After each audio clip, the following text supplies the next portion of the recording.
नमस्कार, बहुत स्वागत है आप सभी का। मैं हूं आपके साथ सिरांधा शेखर और सबसे पहले आपसे अपील करना चाहूंगी कि लॉकडाउन के दौरान आप अपने घरों में रहें, क्योंकि कोरोना से सबको मिलकर लड़ना है और घर पर रहकर ही इस लड़ाई को आप आसान बना सकते हैं, क्योंकि जब तक आप अलग अलग नहीं रहेंगे ये वायरस आपको भी संक्रमित कर सकता है और आपके अपनों को भी। इसलिए घर पर रहिए, सुरक्षित रहिए और दूसरों को भी सुरक्षित रखिए।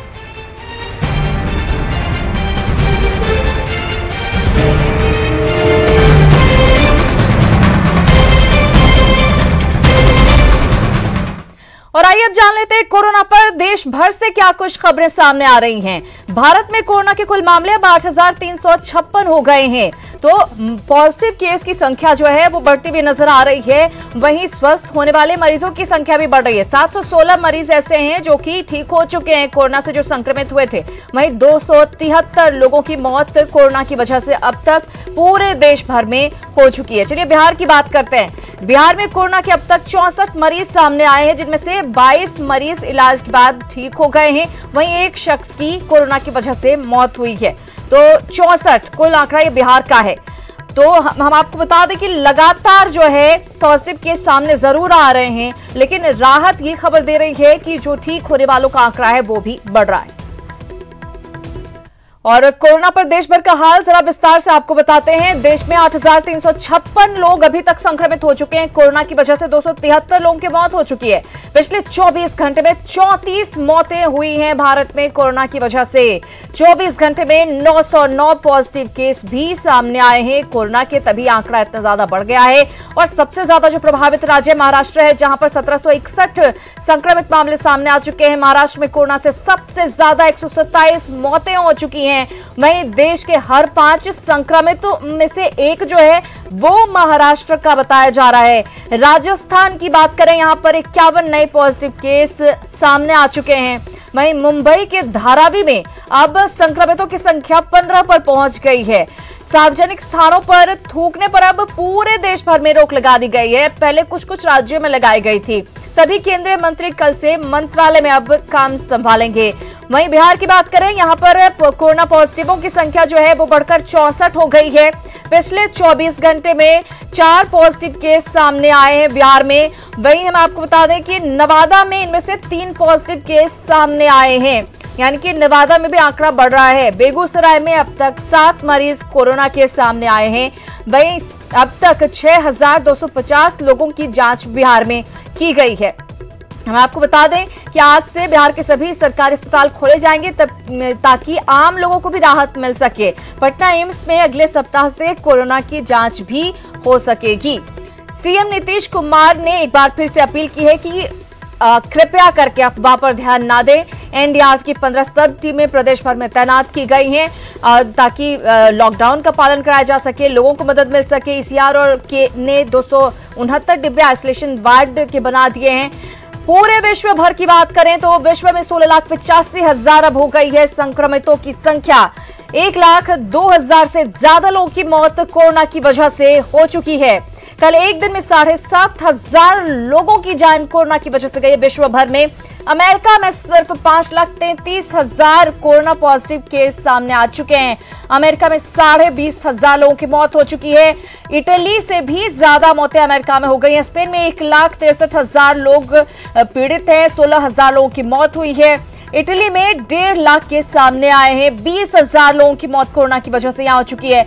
1 मई से अमेरिका में लॉकडाउन खोलने पर विचार किया जा रहा है। हम आपको बता दें 5 देशों में 75,000 से ज्यादा लोगों की मौत हो चुकी है और इसके साथ ही पिछले 22 दिनों में 90,000 लोगों की जान गई है, यानी कि मौत का आंकड़ा जो है बढ़ रहा है।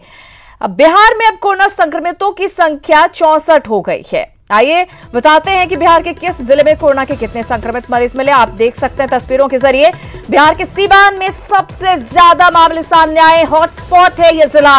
29 पॉजिटिव केस यहां पर सामने आए हैं। वहीं मुंगेर में 7, पटना में 5, गया में 5, बेगूसराय में 7, गोपालगंज में 3, नालंदा में 2, नवादा में सामने आए हैं 3 मामले। लखीसराय, सारण, भागलपुर में एक मरीज जो है कोरोना पॉजिटिव पाया गया है। यानी कि आप देखिए बाकी जिले तो ठीक है, लेकिन सीवान का यह आंकड़ा आप देखिए 29 लोग यहां पर कोरोना पॉजिटिव पाए गए। लेकिन राहत की बात यही है कि जो एक मरीज सबसे पहले यहां पर कोरोना पॉजिटिव पाया गया था, उसके पिछले 2 रिपोर्ट्स जो हैं वो नेगेटिव आए हैं। ये एक सकारात्मक खबर कह सकते हैं। जिलावार आंकड़ा तस्वीरों के जरिए हम आपको दिखा रहे हैं। वहीं सीवान में एक पॉजिटिव मरीज की दूसरी रिपोर्ट नेगेटिव आई, जिसकी हम बात कर रहे थे। इसी युवक के कारण रघुनाथपुर प्रखंड में कोरोना दरअसल फैला था। पूरे गांव में अब छिड़काव किया जा रहा है, पूरे गांव का सैनिटाइजेशन किया जा रहा है। प्रभावित गांव में निगरानी केंद्र बना दिया गया है। रघुनाथपुर प्रखंड में सबसे ज्यादा कोरोना प्रभावित हैं। मृत्युंजय हमारे साथ जुड़ गए हैं ज्यादा जानकारी के साथ। मृत्युंजय, ये बहुत अच्छी खबर कही जा सकती है ऐसे समय में जबकि रघुनाथपुर हॉटस्पॉट बन गया है कि परिवार के 23 लोग प्रभावित हुए हैं। वो मरीज जिसने सभी तक कोरोना पहुंचाया, उसकी दूसरी रिपोर्ट नेगेटिव आई है। जी श्रीनंदा, ये सीवान के लिए राहत भरी खबर है, जहां एक ही गांव के रघुनाथपुर प्रखंड हॉटस्पॉट बना हुआ है। वो जो मरीज था, जो कि संपर्क बहाना से बहुत सारे लोग कोरोना पॉजिटिव हुए थे, उनकी जो रिपोर्ट है, दूसरी रिपोर्ट है, जैसे कि हमारे सीवान जिलाधिकारी अमित कुमार पांडे से बात हुई, उनका कहना है कि जो दूसरी रिपोर्ट है नेगेटिव आई है। हालांकि उसे क्वारंटाइन सेंटर में रखा गया है और फिर तीसरी रिपोर्ट एक सप्ताह बाद भेज जाएगी। तो अगर वो भी निगेटिव आता है तब उसे होम क्वारंटाइन के लिए भेज दिया जाएगा। तो सीवान के लिए राहत भरी खबर है, जो कि जो रघुनाथपुर कोरोना का हॉटस्पॉट बना हुआ था, एक जो ओमान से जो युवक आया था, उसके संपर्क निश्चित रूप से अब अच्छी बात यही है कि उसके 2 रिपोर्ट नेगेटिव आए हैं और सबसे जरूरी दरअसल यही है। बहुत धन्यवाद मृत्युंजय आपका इस जानकारी के लिए। सबसे जरूरी दरअसल यही है कि आप अपना ख्याल रखें, आप खाने पीने का ख्याल रखें, अपनी इम्यूनिटी, अपनी रोग प्रतिरोधक क्षमता अगर बनाकर रखेंगे, आप इस बीमारी की चपेट में अगर आ भी जाते हैं तो आप अपने आप को बचा सकते हैं। इसीलिए आप अपना पूरा ख्याल रखें। सबसे अच्छी बात है कि सीवान में भी अलर्ट कर दिया गया। सीवान में कोरोना के 29 मामले आने के बाद गोपालगंज में भी हाई अलर्ट कर दिया गया है। गोपालगंज में सीवान से सटे सभी इलाके पूरी तरह से सील कर दिए गए हैं। इसके साथ ही यूपी की सीमा को भी पूरी तरह से बंद कर दिया गया है। जिलाधिकारी अरशद अजीज ने खुद ही सील किए गए तमाम इलाकों का निरीक्षण भी किया है। साथ ही डीएम ने पंचायतों में बनाए गए सभी आइसोलेशन सेंटर्स का निरीक्षण किया और अधिकारियों को कई जरूरी निर्देश दिए हैं। बॉर्डर एरिया है, मांझा में, बरौली में, बैकुंठपुर में और सिरवलिया में, तो इन सभी बॉर्डर को हम लोगों ने देखा। और आज आपके रतुआन मंडल के जितने भी बॉर्डर हैं, इसको हम लोग देख रहे हैं। वो बॉर्डर चाहे तो सीमा उसका सीवान से लग रहा हो या उत्तर प्रदेश से लग रहा हो, तो हम लोग उसको देख रहे हैं और हम लोग उसको कंप्लीट बिल्कुल ही सील कर रहे हैं कि कोई भी वाहन इधर से आना जाना या कोई आदमी भी इधर से आना जाना नहीं करे। क्योंकि अभी भी देश में कंप्लीट लॉकडाउन है, बिहार राज्य में भी लॉकडाउन है। तो ऐसी स्थिति में मिलना जुलना घूमना ये बिल्कुल मना है। अपने अपने घर में रहें और यही एक उपाय है कि हम लोग सुरक्षित रह सकते हैं। तो सीवान और गोपालगंज की सीमा एक दूसरे से लगती हुई है। इस सीमा को पूरी तरह से सील कर दिया गया है। उत्तर प्रदेश से इन जिलों की सीमा लगती है, उसे भी पूरी तरह से सील कर दिया गया है और पूरी एहतियात, पूरी निगरानी यहां पर रखी जा रही है। तो सीवान की सीमा को अब सील किया गया है। प्रशासन अब अलर्ट भी है, लेकिन शुरुआती दौर में आखिर किस तरह की लापरवाही हुई, ये जानकर आप चौंक जाएंगे।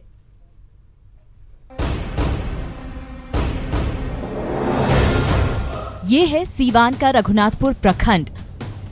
दुकानें बंद हैं, गलियां सुनसान हैं। सड़क पर खड़े पुलिस वाले और प्रशासन की गाड़ियों के सिवा दूर दूर तक कोई नहीं दिखता। वजह है कोरोना का खौफ। जी सही सुना आपने, कोरोना का खौफ। बिहार में जितने कोरोना के मरीज हैं, उसके आधे यानी करीब 29 मरीज सीवान से ही हैं और उसमें भी 23 तो अकेले रघुनाथपुर प्रखंड के ही एक घर से। आनन फानन में प्रशासन ने इस गांव के आसपास के 3 किलोमीटर के इलाके को सील कर दिया है। जोर शोर से सैनिटाइजेशन का काम किया जा रहा है और ड्रोन के जरिए पूरे इलाके पर नजर रखी जा रही है।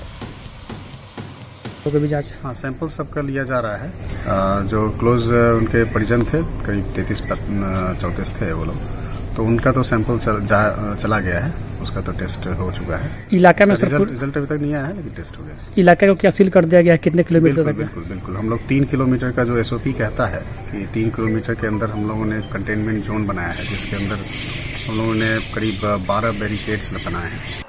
सीवान का रघुनाथपुर प्रखंड कोरोना का हॉटस्पॉट बना हुआ है और इसके बनने के पीछे स्वास्थ्य महकमे की बड़ी लापरवाही सामने आई है। इसका खुलासा खुद गांव के मुखिया ने न्यूज़ 18 संवाददाता से फोन पर बातचीत में किया। तो ये जो लड़का आया था, इसको तो घर पे बोला गया था क्या रहने के लिए, इसको क्वारंटाइन में? तो देखिए सर, सही बात आपसे बता देते हैं। हाँ। एकदम जड़ से जी। देखिए सर, एक ओमान से लड़का आया जी, तो आया तो कि 2-3 दिन 4 दिन ठीक कोई अपने घर में रह गया। जी जब हमको पता चला कि ये बाहर से आया है विदेश से, जी, तो हम इसके पास गए, घर पर इसके गए, जाकर हमने बोला, डांटा, अब कहा कि जाकर तुम जल्दी जांच कराओ। जी जी, हाँ तो वो जांच कराने के लिए चला गया सिवान। हाँ, सिवान गया तो इसका सैंपल डॉक्टर लोग ले लिए, सैंपल और इनको छोड़ दिए। सुना आपने, 21 मार्च को गांव का युवक वापस लौटा, 26 को सिवान जाकर सैंपल दे दिया, लेकिन स्वास्थ्य विभाग की टीम ने युवक को सिवान में ही रोककर आइसोलेशन में डालने के बजाय छोड़ दिया। गांव आने के बाद युवक खुलेआम घूमने लगा, जिससे संक्रमण कई लोगों में फैल गया। सवाल है कि सैंपल लेने के बाद युवक को क्यों छोड़ा गया? युवक को क्वारंटाइन पर क्यों नहीं रखा गया? इससे भी बड़ा सवाल है कि सिवान में संक्रमण के लिए कौन है जिम्मेदार?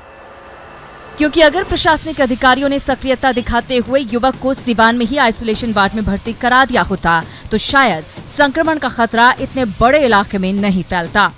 न्यूज़ 18 के लिए सिवान से मृत्युंजय और पटना से संजय कुमार की रिपोर्ट। तो प्रशासन और मेडिकल लेवल पर कह सकते हैं स्वास्थ्य विभाग के स्तर से लापरवाही बढ़ती गई, जिसकी वजह से इतना ज्यादा ये मामला बढ़ गया। और कोरोना वायरस से बढ़ते खतरे को देखते हुए मुजफ्फरपुर के सेंट्रल जेल में भी विशेष सतर्कता बरती जा रही है।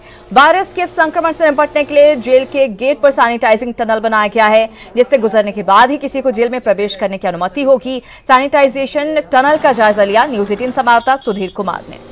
मुजफ्फरपुर के खुदीराम बोस केंद्रीय कारा में कोरोना के प्रकोप से बचने और इसके फैलाव को बचाने के लिए इसके गेट पर एक टनल सैनिटाइजर लगाया गया है। आप देख सकते हैं कि यही वो टनल है जहां से कैदियों को प्रवेश के पहले इससे गुजारा जाता है, और उसके अलावा जितने कर्मी हैं ये कर्मी भी इसमें प्रवेश करते हैं और गुजरते हैं। मैं खुद इसमें प्रवेश करके देखता हूं, और ये तमाम मशीनरी है, आप देख सकते हैं। और उसके अलावा ये जो है ये केमिकल स्प्रे करता है कैदी के ऊपर, और इससे प्रवेश करके ये दूसरा इलाका है जो निकल जाता है। तो ये टोटल सैनिटाइजेशन की व्यवस्था यहाँ की गई है ताकि किसी भी परिस्थिति में कोई भी रिस्क ना हो और कोई भी व्यक्ति जो संक्रमण से संभावित है वह जेल के अंदर प्रवेश नहीं कर सके, क्योंकि 2000 से ज़्यादा बंदी हैं यहाँ, और उसके बाद बड़ी संख्या में यहाँ सुरक्षा कर्मी और जेल के कर्मी भी है। तो कोरोना संक्रमण के खिलाफ यह एक बड़ी जंग है जो मुजफ्फरपुर का शहीद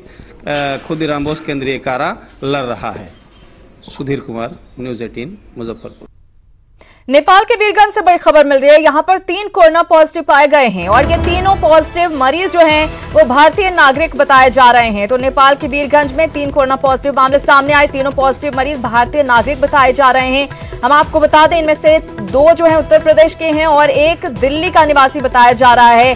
इसके साथ ही वीरगंज स्थित नारायणी हॉस्पिटल का ओपीडी इस खबर के बाद बंद कर दिया गया है। रक्सौल संवाददाता अशोक कुमार हमारे साथ जुड़ गए, उनसे लेंगे ज्यादा जानकारी। अशोक, ये जो भारतीय नागरिक हैं नेपाल में कोरोना पॉजिटिव पाए गए हैं, ये किस काम से वहां पर गए थे और अभी वहां पर क्या हालात है? खबर है कि ओपीडी बंद कर दिया गया है। श्रीयंदा उनका एक धार्मिक स्थल पर छुपे हुए थे, जहां 3 दिन पहले छापेमारी हुई होकर की गई थी और उनको निकाला गया था। बाद में उनकी जांच हुई है, जिस जांच में प्रथम जांच में पॉजिटिव आया था, फिर पुनः जांच के लिए नेपाल काठमांडू भेजा गया, जहां जांच में उन लोगों की कोरोना की पुष्टि हुई है। लेकिन आधिकारिक तौर पर अभी इसकी घोषणा नहीं हुई है। लेकिन इस सतर्कता बरतते हुए कल शाम से ही वीरगंज का जो नारायण बिल्कुल, यानी साफ साफ लापरवाही यहाँ पर देखी गई है। बहुत धन्यवाद अशोक इस जानकारी के लिए। तो साफ साफ लापरवाही से कही जा सकती है। लगातार अपील हम कर रहे हैं कि अगर आप में जरा सा भी कोई लक्षण दिख रहा है तो आप जाइए डॉक्टर के पास।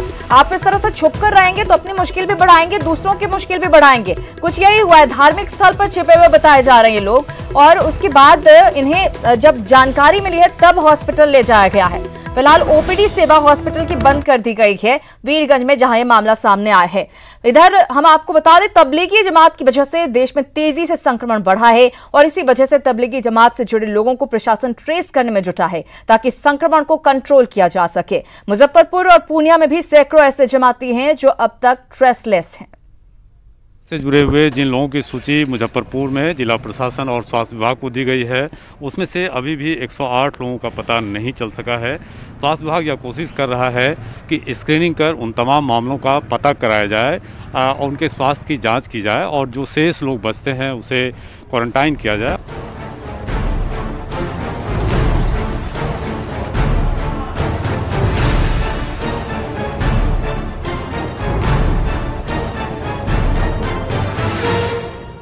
मुजफ्फरपुर में 108 लोगों को पुलिस तलाश रही है।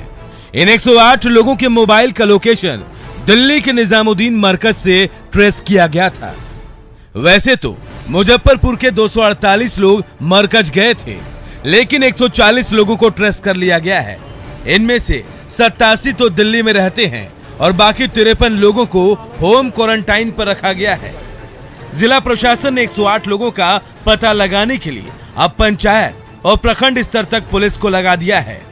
ये 108 लोग पुलिस का फोन रिसीव नहीं कर रहे हैं। बाकी जो लोग बचे, लगभग 108 लोग जो बचे, उनकी तलाश हम लोग कर रहे हैं, उनसे संपर्क करने की कोशिश कर रहे हैं। जो मोबाइल नंबर उसमें दिया गया है उससे संपर्क नहीं हो पा रहा है, तो उसकी सूची हम लोग प्रखंड वाइज बना करके और अपने जो हम लोगों का मैकेनिज्म है कंट्रोल रूम से और जगह से उसको वेरीफाई करा रहे हैं, पुलिस के माध्यम से भी करा रहे हैं। इधर सीमांचल में भी तबलीगी जमात से जुड़े कई लोग फोन नहीं उठा रहे हैं। प्रशासन की तरफ से उन्हें ट्रेस करने की लगातार कोशिश की जा रही है। 30 आदमी का था अररिया प्रखंड के विभिन्न पंचायतों में, जिसमें से लोगों का टेस्ट कराया जा रहा है। 22-23 आदमी का कल तक टेस्ट हुआ है और जो भी लोकेट हो रहे हैं, और बहुत सारे लोग नहीं भी हैं, तो जो भी लोकेट हो रहे हैं मोबाइल के माध्यम से या लोकल स्रोत से, तो उनको ट्रेस करके टेस्ट करवाया जा रहा है। प्रशासन लगातार अपील कर रहा है जो लोग भूमिगत हैं वो सामने आए, क्योंकि इससे न सिर्फ वो खुद को खतरे में डाल रहे हैं बल्कि समाज और देश के लिए भी ये खतरनाक है। मुजफ्फरपुर से प्रवीण ठाकुर के साथ पूर्णिया से राजेंद्र पाठक और अररिया से सतीश की रिपोर्ट। और कोरोना से लड़ाई में पुलिसकर्मी और स्वास्थ्यकर्मी दिन रात जुटे हुए हैं। ऐसे में आम लोग भी इन कोरोना कर्मवीरों को सम्मान देने के लिए आगे आ रहे हैं। ऐसी ही एक तस्वीर आरा से आई है, जहां लोगों ने पुलिसकर्मियों पर फूलों की बारिश की और ताली बजाकर उनके काम की प्रशंसा की। लोगों के स्वागत से खुश नगर थाने के थाना अध्यक्ष ने लोगों से लॉकडाउन का पालन करने की अपील की। इन लोगों को धन्यवाद, और हम उम्मीद करेंगे कि जब तक लॉकडाउन चले हमारा सहयोग लोग बढ़िया से करें और जितना हो सके घर में रहें, जिससे कि कोरोना महामारी को सब मिलजुल कर सब लोग यहाँ से हटा सके। अभी ऊपर वाले की कृपा से अभी तक हम लोग आ रहा, इन लोगों के सहयोग से और आप लोगों के मीडिया कर्मियों के सहयोग से अभी तक शून्य है यहाँ पर। कोरोना से बचने के लिए लोग लॉकडाउन के दौरान घरों के अंदर रहें, इसके लिए कई तरीकों से पुलिस और प्रशासन जागरूकता अभियान चला रही है। कहीं सख्ती से लोगों को घर में रहने के लिए मजबूर किया जा रहा है, तो कहीं गानों और पैरोडी से लोगों को संदेश दिया जा रहा है। ऐसी ही एक कोशिश मोतिहारी नगर थाने के अध्यक्ष अभय कुमार ने भी की है। वे कोरोना पर एक गाना बनाकर लोगों को घरों में रहने का संदेश दे रहे हैं। आप भी सुनिए ये सुरीला संदेश। दुष्ट कोरोना लगा हुआ जब जीवन ज्योति बुझाने में, एकजुट हो लड़े सभी हम उसको मार भगाने में। इस बुलेटिन में फिलहाल इतना ही, लेकिन न्यूज़ 18 बिहार झारखंड पर खबरों का सिलसिला लगातार जारी है।